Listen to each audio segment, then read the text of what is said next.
50 years ago, a great American in whose symbolic shadow we stand today signed the Emancipation Proclamation. This momentous decree came as a great beacon light of hope to millions of Negro slaves who had been seared in the flames of withering injustice. It came as a joyous daybreak to end the long night of their captivity. But 100 years later, the Negro still is not free. 100 years later, the life of the Negro is still sadly crippled by the manacles of segregation and the chains of discrimination. 100 years later, the Negro lives on a lonely island of poverty in the midst of a vast ocean of material prosperity. 100 years later,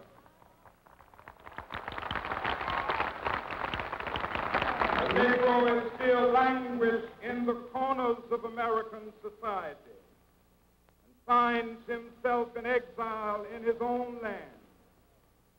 So we've come here today to dramatize a shameful condition.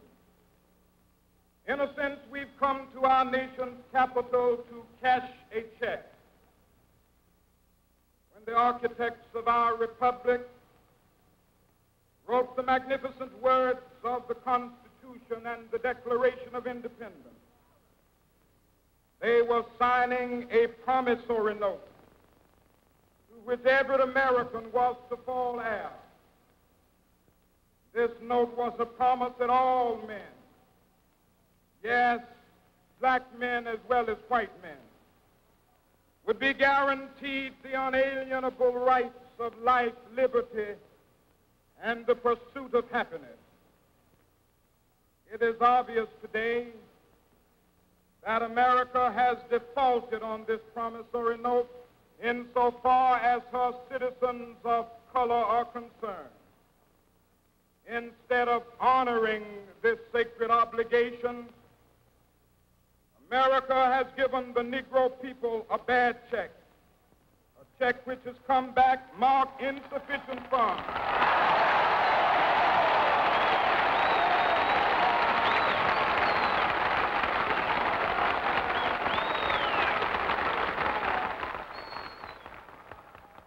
But we refuse to believe that the Bank of Justice is bankrupt. We refuse to believe that there are insufficient funds in the great vaults of opportunity of this nation. So we've come to cash this check, a check that will give us upon demand the riches of freedom and the security of justice.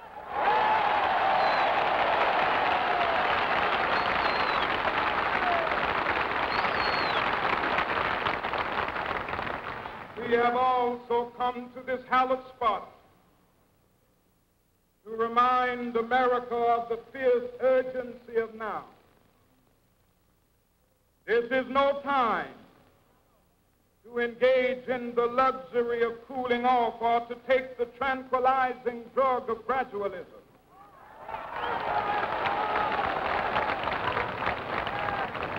Those who hope that the Negro needed to blow off steam and will now be content will have a rude awakening if the nation returns to business as usual.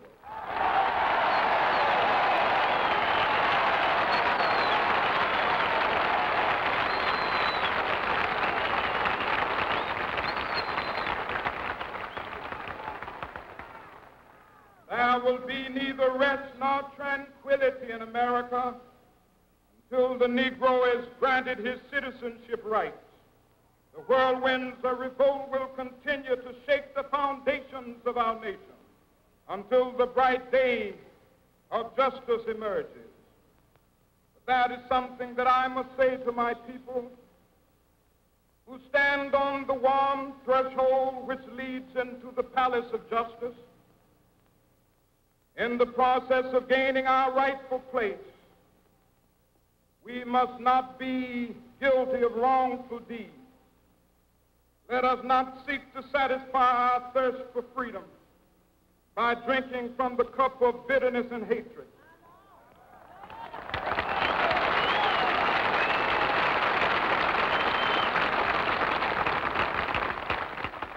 We must forever conduct our struggle on the high plane of dignity and discipline. We must not allow our creative protests to degenerate into physical violence.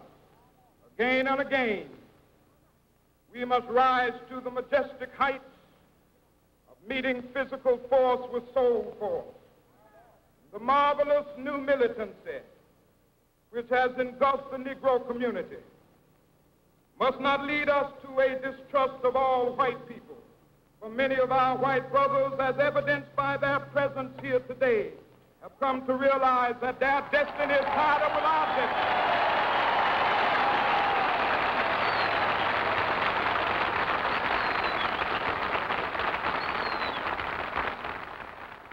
They have come to realize that their freedom is inextricably bound to our freedom.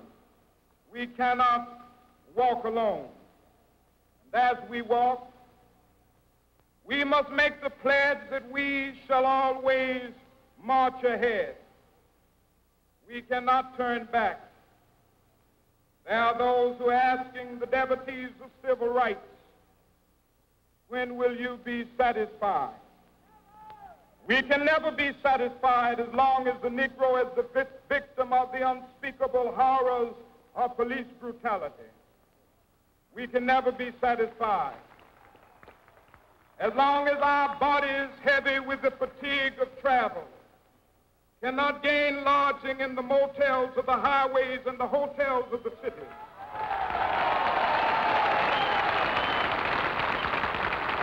We cannot be satisfied as long as the Negro's basic mobility is from a smaller ghetto to a larger one. We can never be satisfied as long as our children are stripped of their selfhood and robbed of their dignity by signs stating for whites only.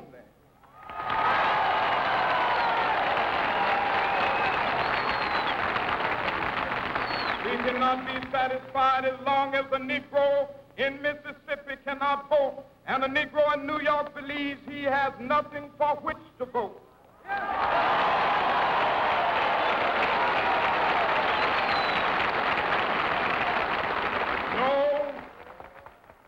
No, we are not satisfied, and we will not be satisfied until justice rolls down like waters and righteousness like a mighty stream.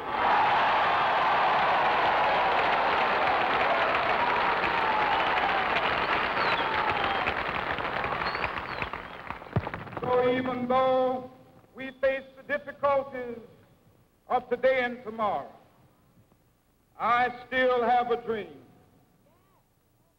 It is a dream deeply rooted in the American dream. I have a dream that one day this nation will rise up, live out the true meaning of its creed. We hold these truths to be self-evident, that all men are created equal.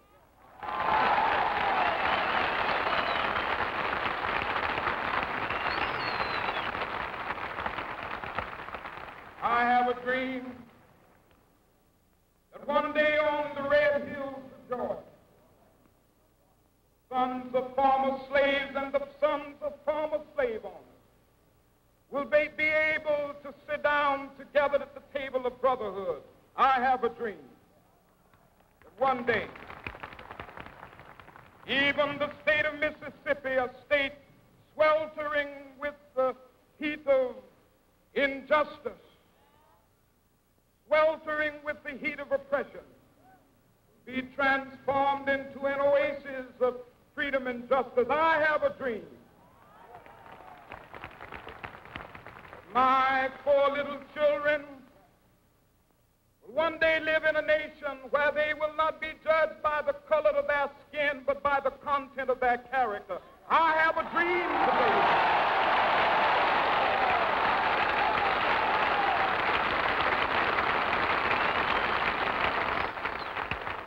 I have a dream that one day, down in Alabama, with its vicious racists, with its governor having his lips dripping with the words of interposition and nullification, one day right there in Alabama, little black boys and black girls will be able to join hands with little white boys and white girls as sisters and brothers. I have a dream today.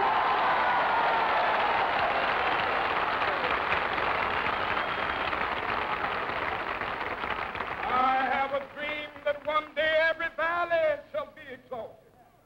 Every hill and mountain shall be made low. The rough places will be made plain, and the crooked places will be made straight. And the glory of the Lord shall be revealed, and all flesh shall see it together. This is our hope. This is the faith that I go back to the South with. With this faith, we will be able to hew out of the mountain of despair a stone of hope.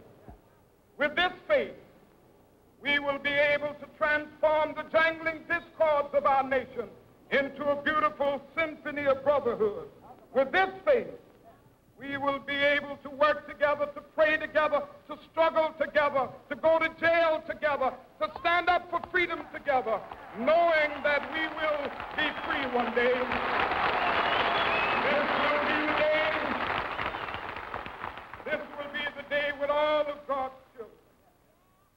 able to sing with new meaning, my country tears of thee. Sweet land of liberty, of thee I sing. Land where my fathers died, land of the pilgrim's pride. From every mountainside, let freedom ring. And if America is to be a great nation, this must become true. So let freedom ring.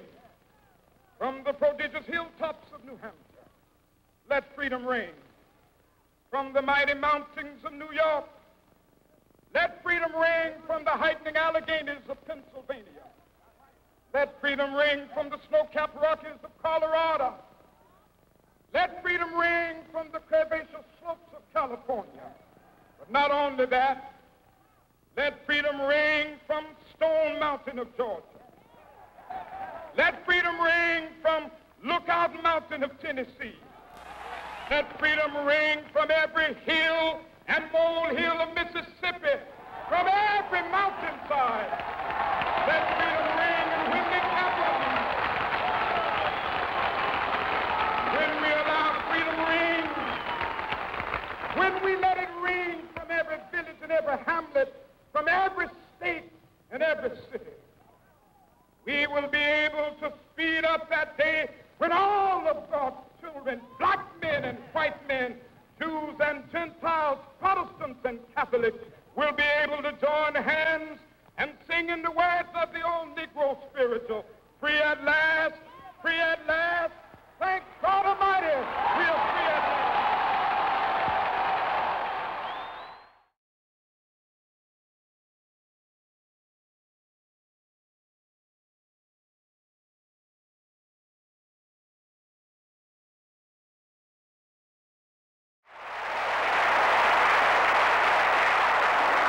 Deep down in our nonviolent creed is the conviction that there are some things so dear, some things so precious, some things so eternally true that they're worth dying for. And if a man happens to be 36 years old, as I happen to be, and some great truth stands before the door of his life, some great opportunity to stand up for that which is right, he's afraid his home will get bombed, or he's afraid that he will lose his job, or he's afraid that he will get shot or beat down by state troopers. He may go on and live until he's 80, but he's just as dead as 36 as he would be at 80, and the cessation of breathing in his life is merely the belated announcement of an earlier death of the spirit. He died